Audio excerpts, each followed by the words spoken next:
Let's go to Canva.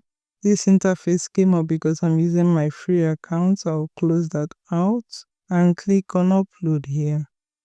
You either upload a folder or a file, but we are uploading a file. Let's upload a PDF file. I'll select that and open. It's uploading right now. You can see it moving. I'm going to click on it. It has opened up the PDF. It's asking me for feedback, but I'm going to close that out. Canva always want to get feedback when you import file.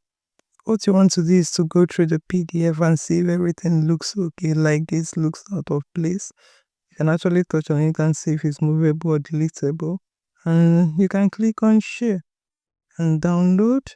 You can download as separate pages now. If you click this drop down, you can choose what page you want to download. You can unselect all and choose the current page or any other page you want to download.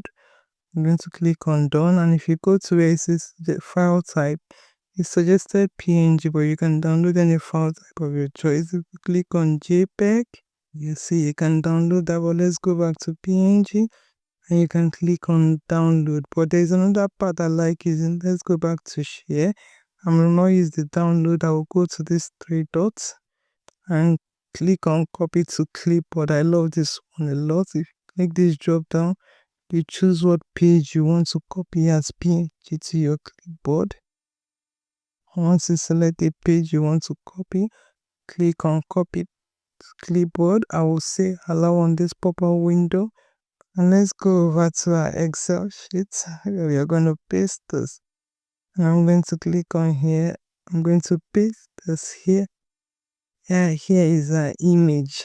Subscribe to the channel for more videos like this. Do have a good one.